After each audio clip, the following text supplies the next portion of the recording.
Father forgets, हर पिता यह याद रखे। W. लिविंगस्टन लार्नेड। सुनो बेटे, मैं तुमसे कुछ कहना चाहता हूँ। तुम गहरी नींद में सो रहे हो। तुम्हारा नन्हा सा हाथ तुम्हारे नाजुक गाल के नीचे दबा है और तुम्हारे पसीना पसीना ललाट पर घुंघराले बाल बिखरे हुए हैं।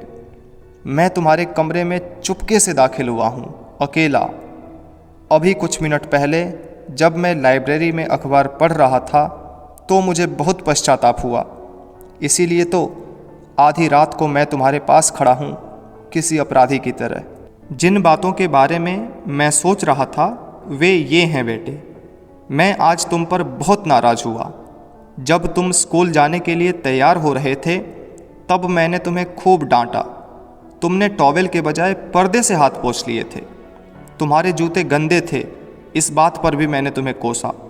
तुमने फर्श पर इधर उधर चीज़ें फेंक रखी थी, इस पर मैंने तुम्हें भला बुरा कहा। नाश्ता करते वक्त भी मैं तुम्हारी एक के बाद एक गलतियां निकालता रहा। तुमने डाइनिंग टेबल पर खाना बिखरा दिया था। खाते समय तुम्हारे मुंह से चपड़ चपड़ की आवाज़ आ रही थी। मेज पर तुमने कोहनियाँ भी टिका रखी थी। तुमने ब्रेड पर बहुत सारा मक्खन भी चुपड़ लिया था।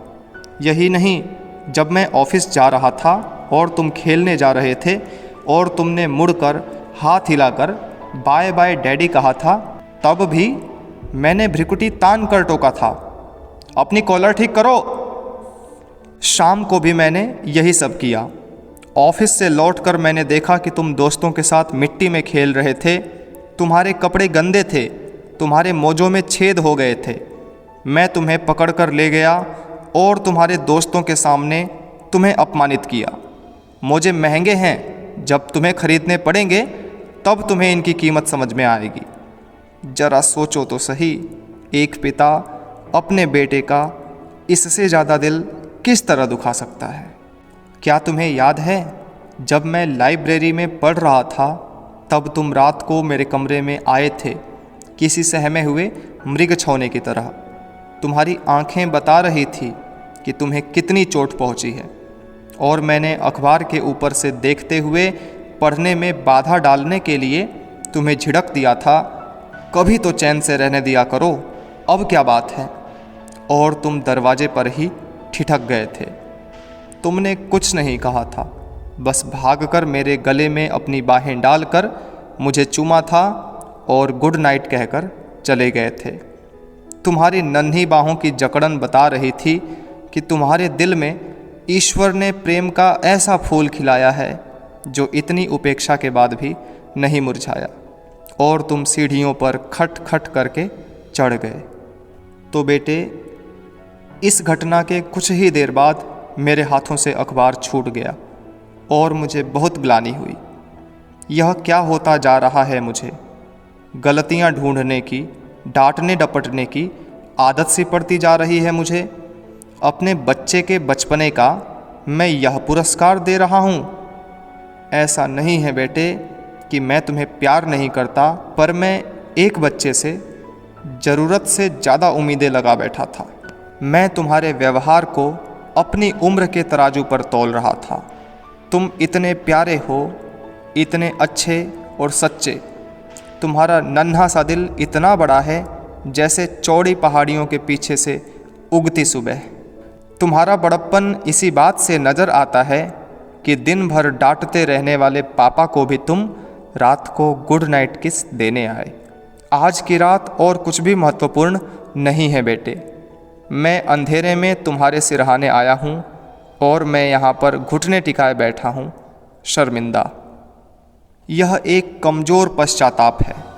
मैं जानता हूँ कि अगर मैं तुम्हें जगाकर यह सब कहूँगा तो शायद तुम नहीं समझ पाओगे, पर कल से मैं सचमुच तुम्हारा प्यारा पापा बनकर दिखाऊंगा।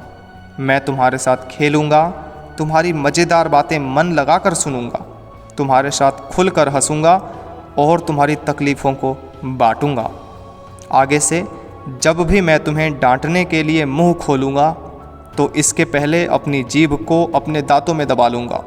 मैं बार बार किसी मंत्र की तरह यह कहना सीखूंगा, वह तो अभी बच्चा है, छोटा सा बच्चा। मुझे अफसोस है कि मैंने तुम्हें बच्चा नहीं बड़ा मान लिया था, परंतु आज जब मैं तुम्हें गुड़ी मुड़ी और थका थका पलंग पर सोया देख रहा हूँ बेटे, तो मुझे एहसास होता है कि तुम अभी बच्चे ही तो हो। कल तक तुम अपनी माँ के बाहों में थे, उसके कांधे पर सिर रखे। मैंने तुमसे कितनी ज़्यादा उम्मीदें की थी, कितनी ज़्यादा। लोगों की आलोचना करने के बजाय हमें उन्हें समझने की कोशिश करनी चाहिए। हमें यह पता लगाना चाहिए कि जो काम वे करते हैं उन्हें वे क्यों करते हैं। यह आलोचना करने से बहुत ज़्यादा रोचक और लाभदायक होगा। यही नहीं, इससे सहानुभूति, सहन शक्ति और दयालुता का माहौल भी बनेगा। सबको समझ लेने का मतलब है सबको माफ़ कर देना। डॉक्टर जॉनसन ने कहा था, भगवान खुद इंसान की मौत से पहले उसका फैसला नहीं करता, फिर आप और मैं ऐसा करने वाले कौन होते हैं।